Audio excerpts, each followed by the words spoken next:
আবারও স্বাগত সিভিএন TV USA সংবাদ বুলেটিনে। শুনছিলেন কর্ণফুল ইনকাম ট্যাক্স সংবাদ শিরোনাম। এবারে বিস্তারিত। নরসিংদী জেলা সমিতি ইউএসএ ইনকের ইফতার ও দোয়া মাহফিল অনুষ্ঠিত হয়েছে।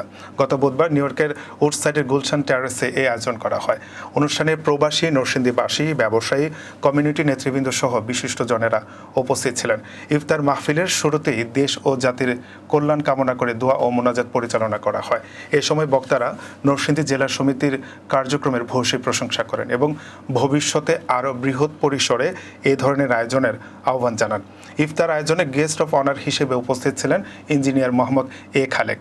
নরসিংদী জেলা সমিতি ইউএসএ ইনকের সভাপতি শামীম গফরের নেতৃত্বে ও সাধারণ সম্পাদক এহসানুল হক বাবুলের সার্বিক তত্ত্বাবধানে ইফতার মাহফিলে প্রধান নির্বাচন কমিশনার সালমান জাহিদ জুয়েল, নির্বাচন কমিশনার এম.এ. মামুন ও Humayun Kabir, New York Bangladeshi American Lions ক্লাবের সভাপতি রকি আলিয়ান, সাধারণ সম্পাদক জে.এফ.এম. রাসেল, প্রবাস পত্রিকার সিও আবু সাইদ সহ কার্যকরী কমিটি, আয়োজক কমিটির নেতৃবৃন্দ ও কমিউনিটির গণ্যমান্য ব্যক্তিবর্গ উপস্থিত ছিলেন।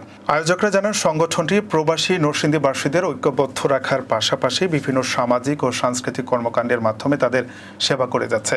ভবিষ্যতে আরও বড় পরিসরে ইফতার মাহফিল সহ নানা উদ্যোগ গ্রহণের পরিকল্পনা রয়েছে বলে তারা জানান।